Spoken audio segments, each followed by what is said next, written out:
ಓಂ ಶಾಂತಿ. ಇಂದಿನ ಪರಮಾತ್ಮನ ಮಹಾವಾಕ್ಯ ಮುರುಳಿ ದಿನಾಂಕ 5/2/2025. ಬಾಪ್ತಾದ ಮಧುಬನ. ಮಧುರ ಮಕ್ಕಳೇ, ಈ ಶರೀರ ಅನ್ನುವ ವಸ್ತ್ರವನ್ನು ಇಲ್ಲೇ ತ್ಯಾಗ ಮಾಡಬೇಕು. ಆದ್ದರಿಂದ ಈ ಶರೀರದ ಬಗ್ಗೆ ಇರುವಂತಹ ಮಮತ್ವವನ್ನು ಸಮಾಪ್ತಿ ಮಾಡಿಕೊಳ್ಳಿ. ನಿಮಗೆ ಬೇರೆ ಯಾವ ಮಿತ್ರ ಸಂಬಂಧಿಗಳ ನೆನಪೂ ಕೂಡ ಬರಬಾರದು. ಇಂದಿನ ಪ್ರಶ್ನೆ ಆಗಿದೆ, ಯಾವ ಮಕ್ಕಳಲ್ಲಿ ಯೋಗ ಬಲ ಇದೆಯೋ ಆ ಮಕ್ಕಳ ಲಕ್ಷಣ ಏನಾಗಿರುತ್ತದೆ? ಉತ್ತರ: ಯಾವ ಮಕ್ಕಳಲ್ಲಿ ಯೋಗ ಬಲ ಇದೆಯೋ ಅವರಿಗೆ ಎಂದೂ ಯಾವ ಮಾತಿನಲ್ಲೂ ಸ್ವಲ್ಪ ಕೂಡ ಆಘಾತ ಆಗುವುದಿಲ್ಲ. ಯೋಗ ಬಲ ಇರುವಂತಹ ಮಕ್ಕಳಿಗೆ ಯಾವ ಮಾತಿನಲ್ಲೂ ಆಸಕ್ತಿ ಇರುವುದಿಲ್ಲ. ಇಂದು ಯಾರಾದರೂ ಶರೀರವನ್ನು ತ್ಯಾಗ ಮಾಡಿದರೂ ಕೂಡ ಅವರಿಗೆ ದುಃಖ ಆಗಲು ಸಾಧ್ಯ ಇಲ್ಲ. ಏಕೆಂದರೆ ಅವರಿಗೆ ಗೊತ್ತಿದೆ ನಾಟಕದಲ್ಲಿ ಇವರ ಪಾತ್ರ ಇಷ್ಟೇ ಇತ್ತು ಎಂದು. ಆತ್ಮ ಒಂದು ಶರೀರವನ್ನು ತ್ಯಾಗ ಮಾಡಿ ಹೋಗಿ ಇನ್ನೊಂದು ಶರೀರವನ್ನು ಧಾರಣೆ ಮಾಡಿಕೊಳ್ಳುತ್ತದೆ ಅನ್ನುವ ಮಾತನ್ನು ತಿಳಿದುಕೊಳ್ಳಿ. ಓಂ ಶಾಂತಿ. ಈ ಜ್ಞಾನ ಬಹಳಷ್ಟು ಗುಪ್ತ ಆಗಿದೆ. ಈ ಜ್ಞಾನ ಮಾರ್ಗದಲ್ಲಿ ನೀವು ನಮಸ್ಕಾರವನ್ನು ಮಾಡುವ ಅವಶ್ಯಕತೆ ಇಲ್ಲ. ಜಗತ್ತಿನಲ್ಲಿ ಜನ ನಮಸ್ಕಾರವನ್ನು ಮಾಡುತ್ತಾರೆ ಅಥವಾ ರಾಮ ರಾಮ ಎಂದು ಹೇಳುತ್ತಿರುತ್ತಾರೆ.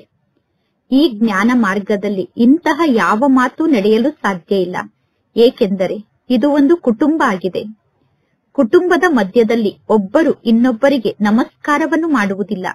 ಕುಟುಂಬದ ಮಧ್ಯದಲ್ಲಿ ಒಬ್ಬರು ಇನ್ನೊಬ್ಬರಿಗೆ ನಮಸ್ಕಾರವನ್ನು ಮಾಡಿದರೆ ಅದು ಶೋಭಿಸುವುದಿಲ್ಲ. ಅಥವಾ ಕುಟುಂಬದ ಮಧ್ಯದಲ್ಲಿ ಒಬ್ಬರು ಇನ್ನೊಬ್ಬರಿಗೆ ಗುಡ್ ಮಾರ್ನಿಂಗ್ ಅನ್ನು ಹೇಳಿದರೆ ಅದು ಅಷ್ಟೊಂದು ಶೋಭಿಸುವುದಿಲ್ಲ. ಮನೆಯಲ್ಲಿ ಆಹಾರ ಪಾನೀಯವನ್ನು ಸ್ವೀಕಾರ ಮಾಡಿ ನಂತರ ಆಫೀಸ್ಗೆ ಹೋಗುತ್ತಾರೆ. ಆಫೀಸ್ನಿಂದ ಪುನಃ ವಾಪಸ್ ಬರುತ್ತಾರೆ. ಪರಿವಾರದ ಮಧ್ಯದಲ್ಲಿ ಈ ರೀತಿ ನಡೆಯುತ್ತಿರುತ್ತದೆ. ಅಂದರೆ ಮನೆಯಲ್ಲಿ ಊಟವನ್ನು ಮಾಡಿ ಆಫೀಸ್ಗೆ ಹೋಗುವುದು, ಪುನಃ ಆಫೀಸ್ನಿಂದ ವಾಪಸ್ ಬರುವುದು, ಈ ರೀತಿ ಪರಿವಾರದ ಮಧ್ಯದಲ್ಲಿ ನಡೆಯುತ್ತಿರುತ್ತದೆ. ಪರಿವಾರದ ಮಧ್ಯದಲ್ಲಿ ನಮಸ್ಕಾರವನ್ನು ಮಾಡುವಂತಹ ಅವಶ್ಯಕತೆ ಇರುವುದಿಲ್ಲ. ಗುಡ್ ಮಾರ್ನಿಂಗ್ ಅನ್ನುವ ಶಬ್ದದ ಫ್ಯಾಷನ್ ಯುರೋಪ್ನ ನಿವಾಸಿಗಳ ಮೂಲಕ ಹುಟ್ಟಿಕೊಂಡಿದೆ. ಸುಪ್ರಭಾತ ಎಂದು ಹೇಳುವಂತಹ ಫ್ಯಾಷನ್ ಯುರೋಪ್ನ ನಿವಾಸಿಗಳ ಮೂಲಕ ಹುಟ್ಟಿಕೊಂಡಿದೆ. ಇಲ್ಲದಿದ್ದರೆ ಹಿಂದಿನ ಕಾಲದಲ್ಲಿ ಈ ರೀತಿ ಗುಡ್ ಮಾರ್ನಿಂಗ್ ಅನ್ನುವ ಶಬ್ದವನ್ನು ಯಾರೂ ಹೇಳುತ್ತಿರಲಿಲ್ಲ. ಹಿಂದಿನ ಕಾಲದಲ್ಲಿ ಇಂತಹ ಮಾತು ನಡೆಯುತ್ತಿರಲಿಲ್ಲ. ಯಾವುದಾದರೂ ಸತ್ಸಂಗದಲ್ಲಿ ಯಾರಾದರೂ ಪರಸ್ಪರ ಮಿಲನವನ್ನು ಮಾಡಿದರೆ ಒಬ್ಬರು ಇನ್ನೊಬ್ಬರಿಗೆ ನಮಸ್ಕಾರವನ್ನು ಮಾಡುತ್ತಾರೆ, ಕಾಲಿಗೆ ನಮಸ್ಕಾರವನ್ನು ಮಾಡುತ್ತಾರೆ. ನಮ್ರತೆಯನ್ನು ತೋರಿಸುವುದಕ್ಕೋಸ್ಕರ ಈ ರೀತಿ ನಮಸ್ಕಾರವನ್ನು ಮಾಡುವುದನ್ನು ಕಲಿಸುತ್ತಾರೆ. ಅಂದರೆ ಕಾಲಿಗೆ ನಮಸ್ಕಾರವನ್ನು ಮಾಡುವುದರಿಂದ ನಮ್ರತೆ ಬರುತ್ತದೆ ಎಂದು ನಮ್ರತೆಯ ಗುಣವನ್ನು ಕಲಿಸುವುದಕ್ಕೋಸ್ಕರ ನಮಸ್ಕಾರವನ್ನು ಮಾಡಿಸುತ್ತಾರೆ. ಇಲ್ಲಿ ಮಕ್ಕಳಾದ ನೀವು ಆತ್ಮ ಅಭಿಮಾನಿ ಆಗಬೇಕು. ಆತ್ಮಕ್ಕೆ ಹೇಗೆ ನಮಸ್ಕಾರವನ್ನು ಮಾಡಲು ಸಾಧ್ಯ? ಆತ್ಮಕ್ಕೆ ಹೇಗೆ ಗುಡ್ ಮಾರ್ನಿಂಗ್ ಅನ್ನು ಹೇಳಲು ಸಾಧ್ಯ? ಆದರೂ ಕೂಡ ಇಲ್ಲಿ ಆತ್ಮಕ್ಕೆ ನಮಸ್ಕಾರ ಎಂದು ಹೇಳಬೇಕಾಗುತ್ತದೆ. ಹೇಗೆ ಮಕ್ಕಳಾದ ನೀವು ಪರಮಾತ್ಮ ತಂದೆಗೆ ಹೇಳುತ್ತೀರಾ ಬಾಬಾ ನಮಸ್ತೆ ಎಂದು. ಈಗ ಪರಮಾತ್ಮ ತಂದೆ ತಿಳಿಸುತ್ತಾರೆ, ನಾನು ಸಾಧಾರಣ ಬ್ರಹ್ಮನ ತನುವಿನ ಮೂಲಕ ನಿಮಗೆ ಶಿಕ್ಷಣವನ್ನು ಕಲಿಸುತ್ತಿದ್ದೇನೆ. ಈ ಬ್ರಹ್ಮನ ತನುವಿನ ಮೂಲಕ ನಾನು ಸ್ಥಾಪನೆಯ ಕಾರ್ಯವನ್ನು ಮಾಡುತ್ತಿದ್ದೇನೆ. ಪರಮಾತ್ಮ ತಂದೆ ಹೇಗೆ ಸ್ಥಾಪನೆಯ ಕಾರ್ಯವನ್ನು ಮಾಡುತ್ತಾರೆ? ಯಾವಾಗ ಪರಮಾತ್ಮ ತಂದೆ ಮಕ್ಕಳ ಸಮ್ಮುಖಕ್ಕೆ ಬರುತ್ತಾರೋ ಆಗ ತಂದೆ ಜ್ಞಾನವನ್ನು ತಿಳಿಸಲು ಸಾಧ್ಯ. ಪರಮಾತ್ಮ ತಂದೆ ಮಕ್ಕಳ ಸಮ್ಮುಖಕ್ಕೆ ಬರದೇ ಇದ್ದರೆ ಪರಮಾತ್ಮ ತಂದೆ ಯಾರಿಗಾದರೂ ಹೇಗೆ ಜ್ಞಾನವನ್ನು ತಿಳಿಸಲು ಸಾಧ್ಯ?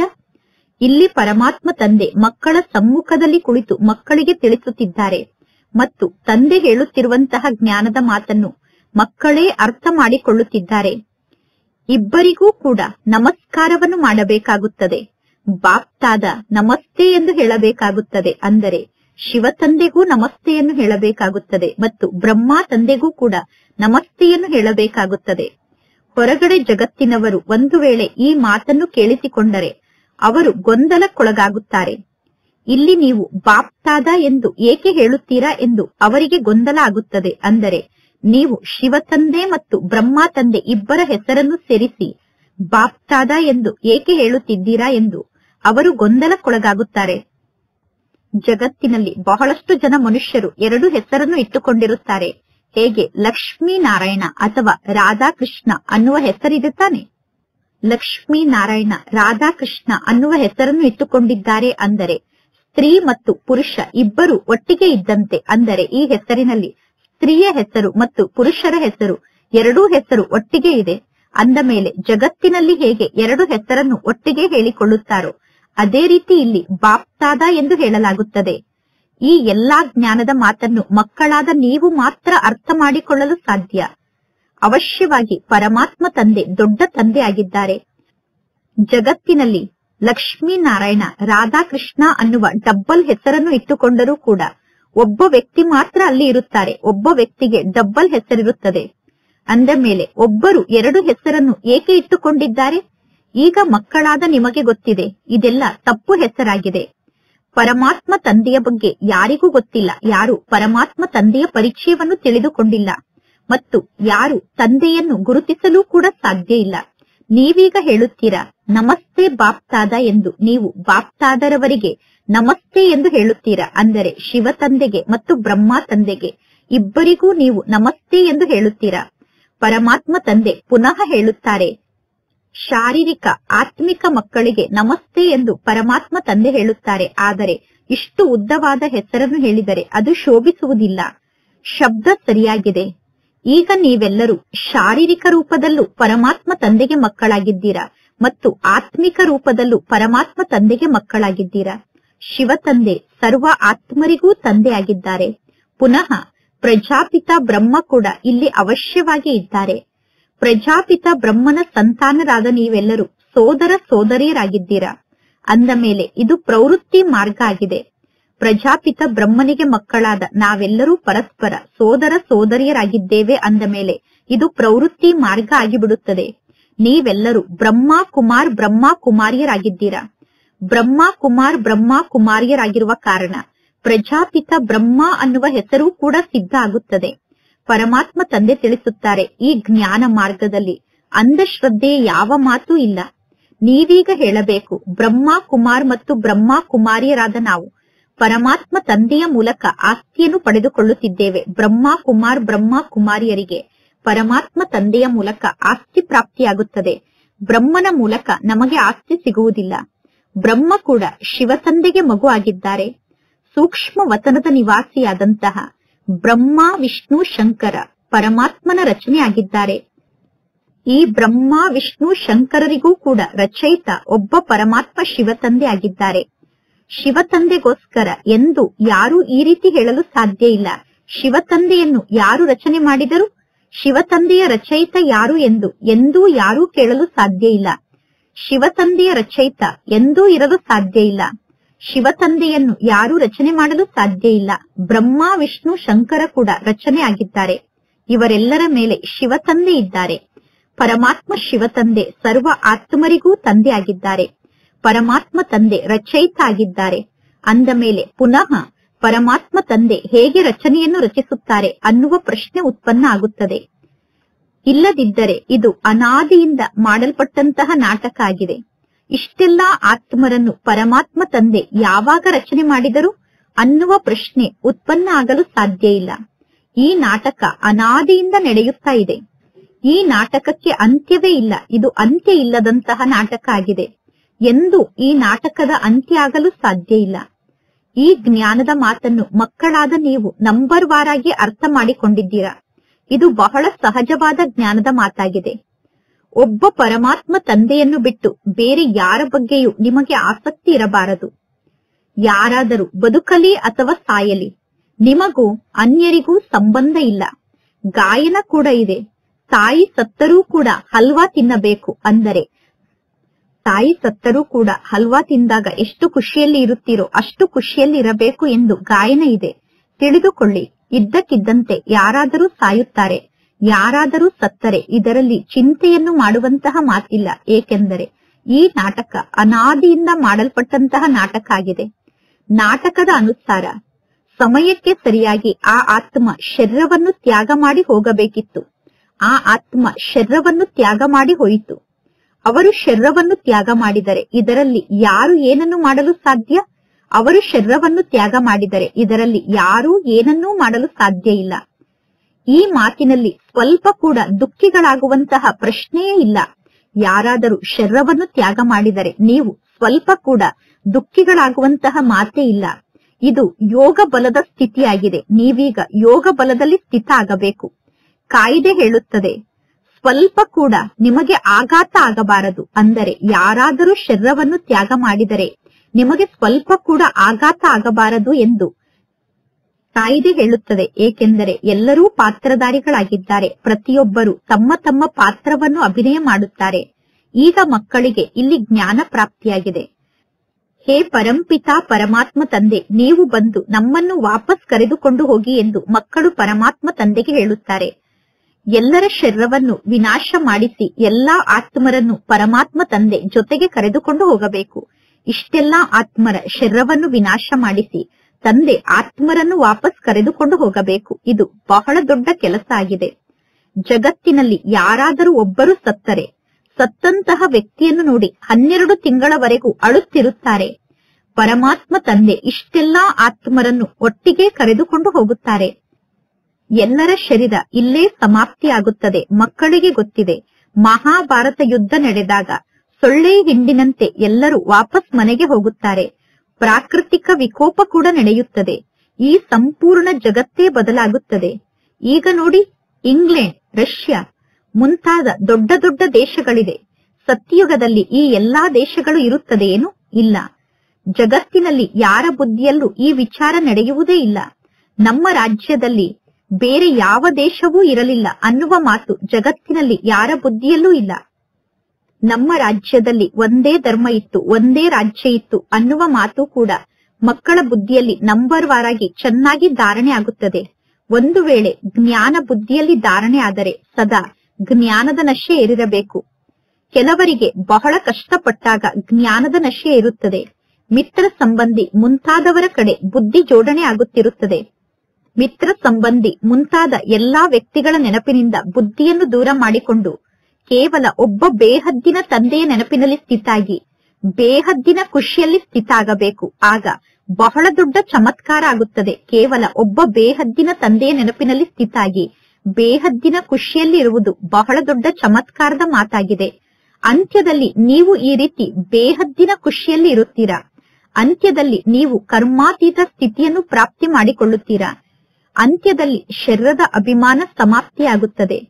ಕೇವಲ ನಾವೀಗ ವಾಪಸ್ ಮನೆಗೆ ಹೋಗುತ್ತೇವೆ, ನಾವು ವಾಪಸ್ ಮನೆಗೆ ಹೋಗುತ್ತೇವೆ ಅನ್ನುವುದು ಸಾಮಾನ್ಯ ಮಾತಾಗಿ ಬಿಡುತ್ತದೆ.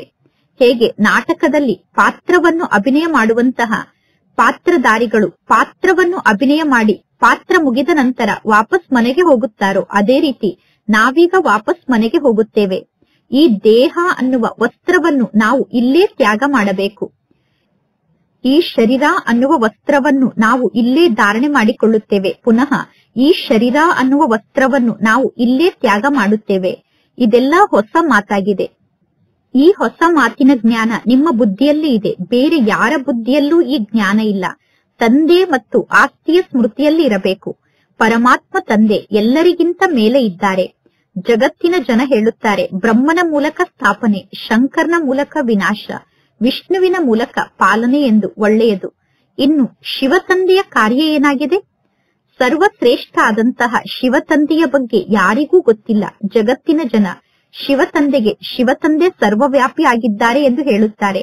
ಎಲ್ಲವೂ ಪರಮಾತ್ಮ ಶಿವತಂದೆಯ ರೂಪ ಆಗಿದೆ ಎಂದು ಹೇಳುತ್ತಾರೆ. ಇಡೀ ಜಗತ್ತಿನ ಜನರ ಬುದ್ಧಿಯಲ್ಲಿ ಪರಮಾತ್ಮ ಸರ್ವವ್ಯಾಪಿ ಅನ್ನುವ ಜ್ಞಾನ ಪಕ್ಕಾ ಆಗಿಬಿಟ್ಟಿದೆ. ಆದ್ದರಿಂದ ಎಲ್ಲರೂ ತಮೋ ಪ್ರಧಾನರಾಗಿದ್ದಾರೆ. ಪರಮಾತ್ಮ ತಂದೆ ತಿಳಿಸುತ್ತಾರೆ, ಇಡೀ ಜಗತ್ತಿನ ಜನ ದುರ್ಗತಿಯನ್ನು ಪ್ರಾಪ್ತಿ ಮಾಡಿಕೊಂಡಿದ್ದಾರೆ. ಈಗ ಪುನಃ ನಾನು ಬಂದು ಎಲ್ಲರಿಗೂ ಸದ್ಗತಿಯನ್ನು ನೀಡುತ್ತೇನೆ.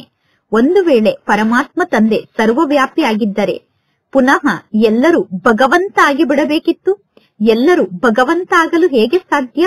ಒಂದು ಕಡೆ ಹೇಳುತ್ತಾರೆ ನಾವೆಲ್ಲರೂ ಸಹೋದರರಾಗಿದ್ದೇವೆ ಎಂದು, ಪುನಃ ಹೇಳುತ್ತಾರೆ ನಾವೆಲ್ಲರೂ ತಂದೆ ಆಗಿದ್ದೇವೆ ಎಂದು. ಎಲ್ಲರೂ ಭಗವಂತ ಆದರೆ ಎಲ್ಲರೂ ತಂದೆ ಆದಂತೆ.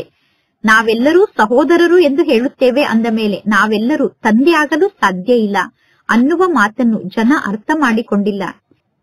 ಈಗ ಮಕ್ಕಳಾದ ನಿಮಗೆ ಬೇಹದ್ದಿನ ತಂದೆ ತಿಳಿಸುತ್ತಿದ್ದಾರೆ, ಮಕ್ಕಳೇ, ತಂದೆಯಾದ ನನ್ನನ್ನು ನೀವು ನೆನಪು ಮಾಡಿ, ಆಗ ನಿಮ್ಮ ವಿಕರ್ಮ ವಿನಾಶ ಆಗುತ್ತದೆ.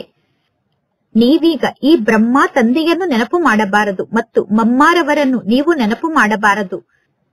ಪರಮಾತ್ಮ ತಂದೆ ತಿಳಿಸುತ್ತಾರೆ, ಮಮ್ಮಾರವರಿಗೂ ಕೂಡ ಏನೂ ಮಹಿಮೆ ಇಲ್ಲ, ಈ ಬ್ರಹ್ಮ ತಂದೆಗೂ ಕೂಡ ಏನೂ ಮಹಿಮೆ ಇಲ್ಲ. ಒಂದು ವೇಳೆ ಶಿವ ತಂದೆ ಇರದೇ ಇದ್ದಿದ್ದರೆ ಈ ಬ್ರಹ್ಮ ತಂದೆ ಏನನ್ನು ಮಾಡಲು ಸಾಧ್ಯ ಆಗುತ್ತಿತ್ತು? ಅಂದ ಮೇಲೆ ಈ ಬ್ರಹ್ಮ ತಂದೆಯನ್ನು ನೆನಪು ಮಾಡುವುದರಿಂದ ಏನು ಪ್ರಾಪ್ತಿ ಸಿಗುತ್ತದೆ? ಇನ್ನು ನಿಮಗೆ ಗೊತ್ತಿದೆ, ಈ ಬ್ರಹ್ಮನ ತನುವಿನ ಮೂಲಕ ಪರಮಾತ್ಮ ತಂದೆಯಿಂದ ನಾವು ಆಸ್ತಿಯನ್ನು ಪಡೆದುಕೊಳ್ಳುತ್ತಿದ್ದೇವೆ. ಆದರೆ ಬ್ರಹ್ಮನಿಂದ ಆಸ್ತಿಯನ್ನು ಪಡೆದುಕೊಳ್ಳುತ್ತಿಲ್ಲ. ಬ್ರಹ್ಮನ ತನುವಿನ ಮೂಲಕ ಶಿವ ತಂದೆಯಿಂದ ಆಸ್ತಿಯನ್ನು ಪಡೆದುಕೊಳ್ಳುತ್ತಿದ್ದೇವೆ. ಈ ಬ್ರಹ್ಮ ತಂದೆ ಕೂಡ ಶಿವ ತಂದೆಯ ಮೂಲಕ ಆಸ್ತಿಯನ್ನು ಪಡೆದುಕೊಳ್ಳುತ್ತಾರೆ. ಅಂದ ಮೇಲೆ ನೀವು ಶಿವ ತಂದೆಯನ್ನೇ ನೆನಪು ಮಾಡಬೇಕು. ಈ ಬ್ರಹ್ಮ ತಂದೆ ಮಧ್ಯದಲ್ಲಿ ದಲ್ಲಾಳಿಯಾಗಿದ್ದಾರೆ. ಲೌಕಿಕ ಜಗತ್ತಿನಲ್ಲಿ ಗಂಡು ಮಗ ಮತ್ತು ಹೆಣ್ಣು ಮಗಳಿಗೆ ನಿಶ್ಚಿತಾರ್ಥ ಆದಾಗ ಅವರು ಪರಸ್ಪರ ಒಬ್ಬರು ಇನ್ನೊಬ್ಬರನ್ನು ನೆನಪು ಮಾಡುತ್ತಾರೆ. ಮದುವೆಯನ್ನು ಮಾಡಿಸುವುದಕ್ಕೋಸ್ಕರ ಮಧ್ಯದಲ್ಲಿ ದಲ್ಲಾಳಿ ಇರುತ್ತಾರೆ.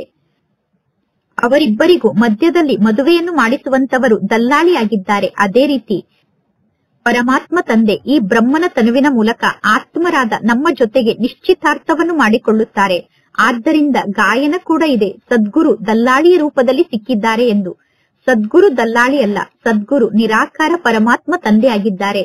ಬಲೆ ಗುರು ಬ್ರಹ್ಮ ಗುರು ವಿಷ್ಣು ಎಂದು ಹೇಳುತ್ತಾರೆ. ಆದರೆ ಅವರ್ಯಾರೂ ಕೂಡ ಗುರು ಅಲ್ಲ, ಬ್ರಹ್ಮ ಕೂಡ ಗುರು ಅಲ್ಲ, ವಿಷ್ಣು ಕೂಡ ಗುರು ಅಲ್ಲ. ಸದ್ಗುರು ಕೇವಲ ಒಬ್ಬ ಪರಮಾತ್ಮ ತಂದೆ ಆಗಿದ್ದಾರೆ. ಸದ್ಗುರು ಆದಂತಹ ಒಬ್ಬ ಪರಮಾತ್ಮ ತಂದೆ ಸರ್ವರಿಗೂ ಸದ್ಗತಿಯನ್ನು ನೀಡುತ್ತಾರೆ.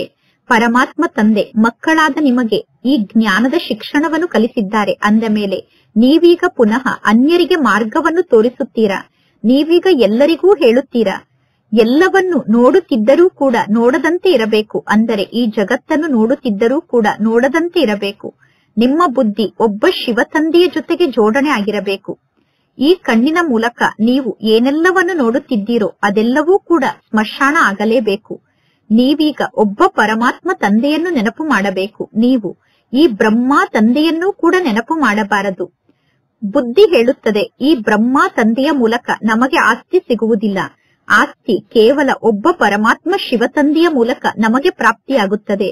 ನಾವೀಗ ಒಬ್ಬ ಪರಮಾತ್ಮ ಶಿವ ತಂದೆಯ ಬಳಿ ಹೋಗಬೇಕಾಗಿದೆ.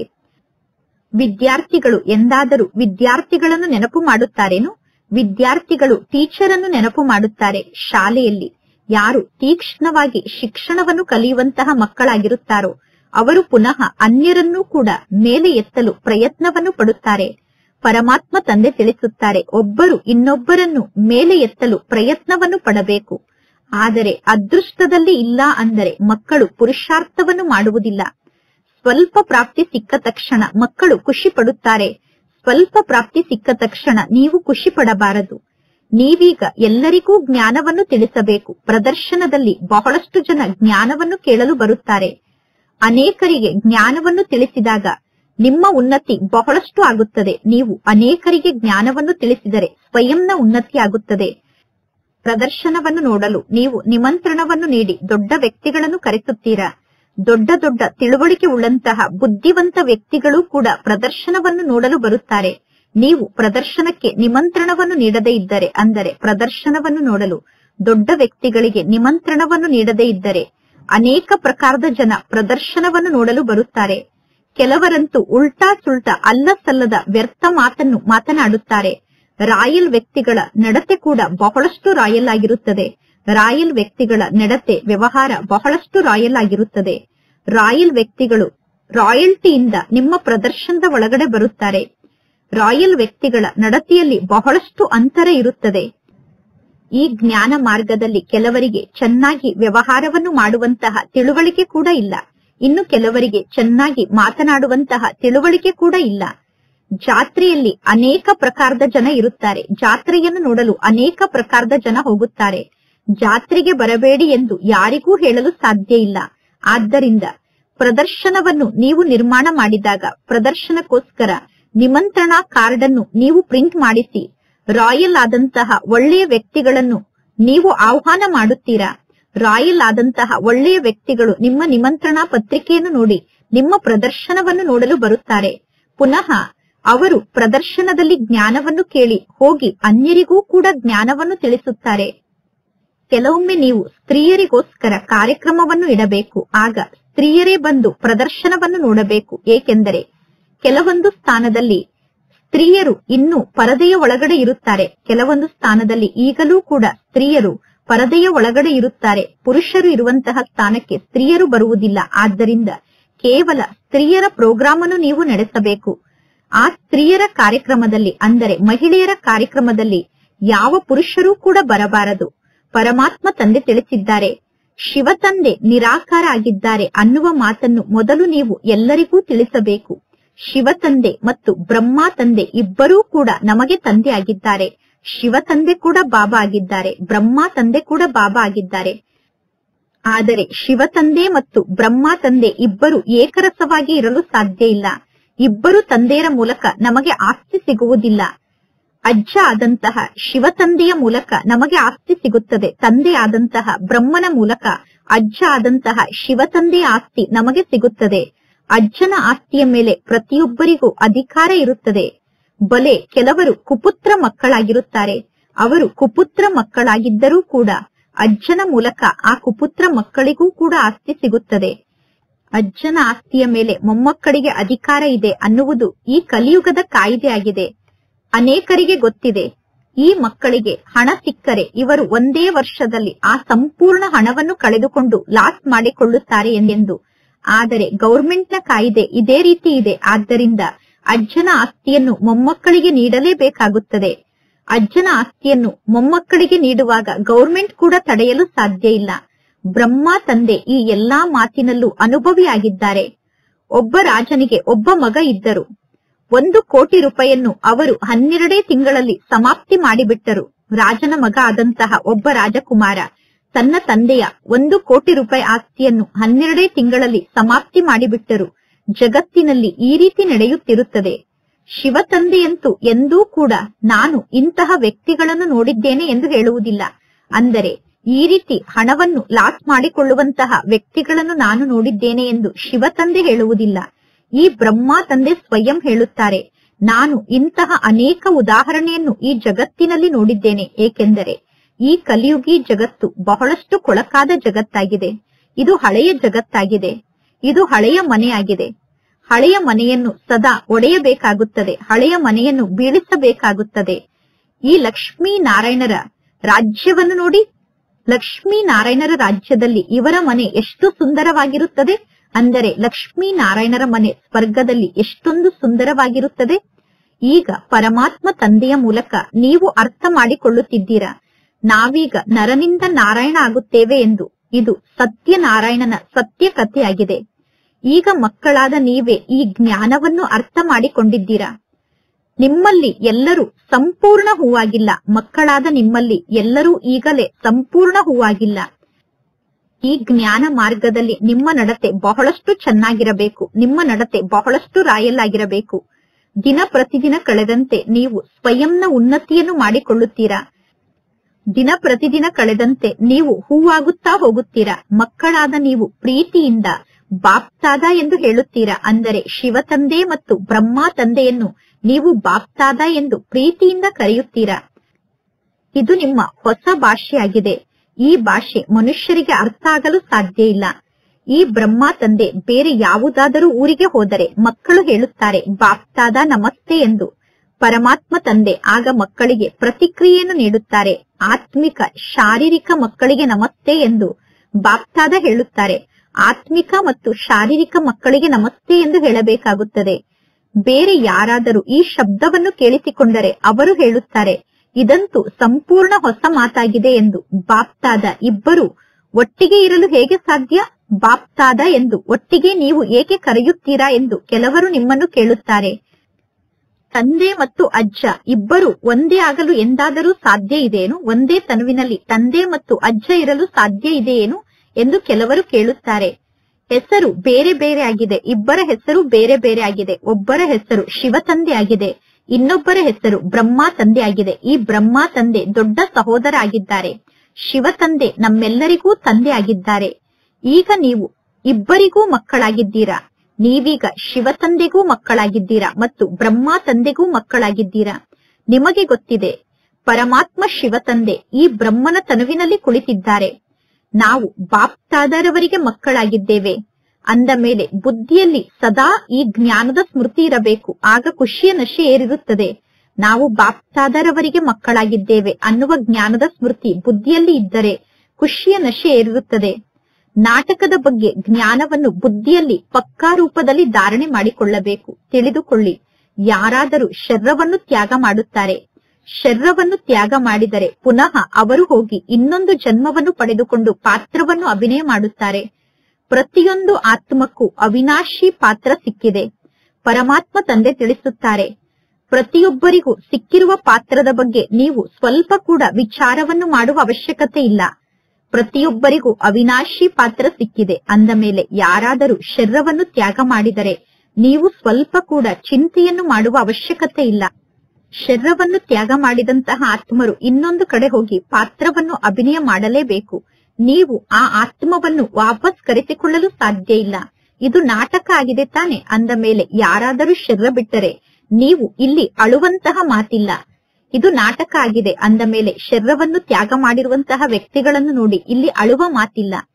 ಇಂತಹ ಸ್ಥಿತಿ ಉಳ್ಳಂತವರು ಸತ್ಯುಗಕ್ಕೆ ಹೋಗಿ ನಿರ್ಮೋಹಿ ರಾಜರಾಗುತ್ತಾರೆ. ಸತ್ಯುಗದಲ್ಲಿ ಎಲ್ಲರೂ ನಿರ್ಮೋಹಿಗಳಾಗಿರುತ್ತಾರೆ. ಈ ಕಲಿಯುಗದಲ್ಲಿ ಯಾರಾದರೂ ಸತ್ತರೆ ಎಲ್ಲರೂ ಎಷ್ಟೊಂದು ಅಳುತ್ತಾರೆ. ಪರಮಾತ್ಮ ತಂದೆಯನ್ನು ನೀವೀಗ ಪಡೆದುಕೊಂಡಿದ್ದೀರಾ ಅಂದ ಮೇಲೆ ಪುನಃ ಇಲ್ಲಿ